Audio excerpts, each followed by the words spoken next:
최근 구글이 양자 컴퓨터 윌로우 칩을 발표를 했습니다. 이 칩은 기존 컴퓨터로는 10의 24승년이 걸리는 계산을 한 5분 만에 처리할 수 있는 성능을 보였는데요. 다만 일각에서는 이 부분이 상용화가 어려운 기술 자랑에 지나지 않는다라고 언급되기도 합니다. 양자 컴퓨터의 물리적 원리와 기업들의 기술 현황은 실제로 어느 수준인지 파악해 보겠습니다.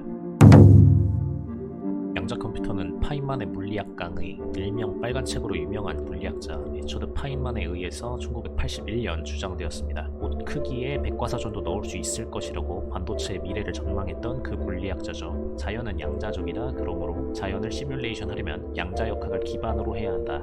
양자 컴퓨터는 특정 문제에서 고전적 컴퓨터를 능가한다. 이 두 가지 핵심 주장을 통해서 양자역학에 기반해서 움직이는 현실을 정확히 분석하려면 양자 컴퓨터를 사용해야 한다고 주장한 바 있습니다. 양자 컴퓨터는 양자역학 원리를 활용해서 기존 컴퓨터로는 방대한 시간이 걸리던 복잡 계산을 병렬 처리로 수행하는 컴퓨터입니다. 일단 세 가지 개념에 기반하는데요. 첫 번째로 큐비트는 양자 컴퓨터의 기본 단위로 고전적 비트처럼 0 또는 1의 상태를 가지는 것이 아니라 중첩 상태로 0과 1을 동시에 표현하는 방식입니다. 두 번째로 병렬성은 중첩을 통해서 여러 상태를 동시에 계산을 하고요. 계산 속도를 기하급수적으로 증가시킬 수 있는 방식입니다. 세 번째로 얽힘은 큐비트 간의 상관관계의 함수라고 보시면 될 것 같습니다. 양자 컴퓨터는 다변수의 문제가 주어졌을 때 가장 높은 결과를 추론해내는 방식에 가깝습니다. 큐비트의 중첩과 얽힘을 이용해서 특정 문제를 병렬적으로 계산을 하게 되고요. 첫 번째로 중첩 상태를 생성을 해서 초기 큐비트를 특정 상태로 설정을 하고 양자 게이트를 적용을 해서 중첩 상태를 만듭니다.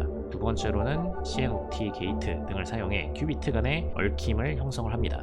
한마디로 큐비트 간의 상관관계를 형성한다 라고 보시면 되고요. 세 번째로 계산을 수행을 합니다. 얽힘과 간섭을 활용해서 잘못된 경로를 소멸시키고 올바른 경로의 확률만을 강화하는 방식으로 최종적인 결론에 이르도록 만드는 방식입니다. 네 번째가 결과 측정인데 이 계산값이 끝난 후에 큐비트의 상태를 측정을 해서 결과를 읽는다 라고 보시면 됩니다. 이때 큐비트는 특정 상태 0 또는 1 값으로 측정이 되게 됩니다. 유튜버들이 양자역학의 기본 원리에 대해서 너무 워딩 그대로 초현실적인 접근을 해서 자꾸 오해를 불러일으키고 원리에 대한 이해를 어렵게 만드는데 몇 가지 물리적 특징을 정리를 해보겠습니다. 첫 번째는 양자의 실제 상태에 대한 부분인데 중첩 상태의 입자는 특정 위치에 고정되지 않고 특정 구간에서 확률적으로 존재한다라고 양자역학에서는 이야기합니다. 양자 상태를 확률로 표현하는 이유는 인간이 관측 가능한 한계를 넘어섰기 때문에 현재의 측정 방식으로는 관측 전의 상태를 정확하게 순간순간 전부 알 수 없기 때문입니다. 하지만 실제로는 공전하는 입자의 한 형태일 가능성도 있습니다. 두 번째로 관측과 파동함수의 붕괴에 대한 내용인데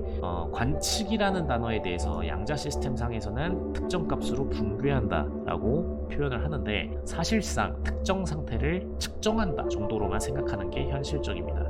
많은 유튜버들이 이걸 과대 해석해서 그냥 쳐다보는 것만으로도 양자의 움직임이 확정되고 붕괴한다 이렇게 생각을 하는데 그렇지가 않고요. 관측이라는 것 자체가 단순히 상태를 확인한다 이 정도가 아니라 양자 시스템과 측정 장치 간의 물리적 상호작용을 수반을 합니다.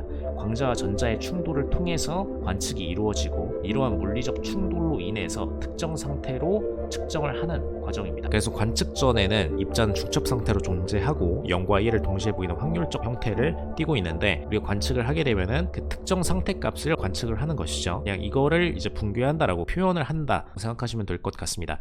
양자 컴퓨터는 암호 해독, 신약 개발, 기후 모델링, 금융 최적화 등에 사용될 수 있고요. 핵심적으로 방대한 데이터 처리나 연산 속도의 문제로 처리가 난해했던 분야들에 집중 적용될 가능성이 높습니다. 특히 암호 해독이 가장 큰 특징으로 주목받고 있는데 현대 금융정보 암호화에서 RSA 방식은 소인수 분해 문제, ECC는 타원 곡선의 이산대수 문제의 계산적 어려움에 기반합니다. 이 문제 해결을 위해 고전 컴퓨터는 수십억 년 정도가 걸리는데 양자 컴퓨터는 최적의 답 하나를 찾아내는 데 특화되어 수초에서 수분 내에 해결 가능합니다. 다만 AES, 해시 알고리즘 등 양자 컴퓨터에 대응 가능한 방식은 존재합니다.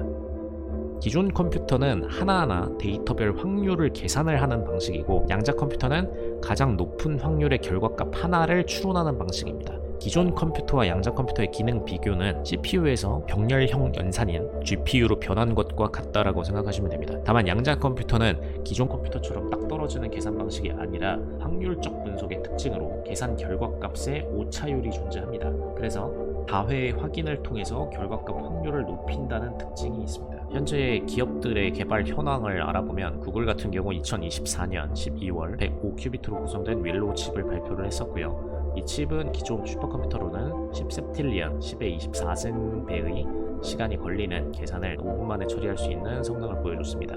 아이온큐 같은 경우 이온 트랩 방식을 사용하고 있고요. 데이터 센터에 통합 가능한 양자 컴퓨터를 개발을 하고 있고, IBM은 현재 433개의 큐비트를 운영을 하고 있고 2025년까지 논리 큐비트라고 불릴 수 있는 1000개 큐비트 규모의 양자 컴퓨터 상용화를 목표로 하고 있습니다. 구글의 초전도체 방식과 아이온큐의 이온 트랩 방식이 대표적인데, 구글은 극저온 상태를 유지해야 한다는 치명적 단점이 있어서 극저온 형성을 위한 방대한 시설이 필요합니다. 아이온큐는 상온에서 작동 가능하고 오류율이 낮지만 연산 속도가 상대적으로 느린 단점이 있습니다. 그런데 핵심적으로 현재 양자 컴퓨터의 문제점은 계산의 결과가 확률 기반의 추정 형태이기 때문에 계산 결과를 신뢰할 수 없다는 데 있습니다. 논리 큐비트라는 개념에 도달해야 상용화가 가능하다라고 이야기를 하는데, 신뢰도가 99.9% 이상에 도달해야 논리 큐비트로 명명되고, 일반적으로 1000개 이상의 논리 큐비트가 결합되어야 논리 큐비트의 레벨이 가능하다라고 분석이 됩니다.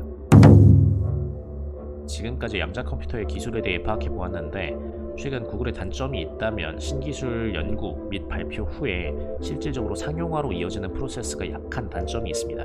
아마도 창립자들이 경영 일선에서 물러나고 구글의 자유로운 업무 분위기로 인해서 기업의 탄력성이 약해진 이미지가 있는데요. 실질적으로 논리 큐비트 단계에 먼저 도달해서 상용화에 성공하는 기업이 어디일지 지켜볼 필요가 있어 보입니다. 이상 블랙온더였습니다.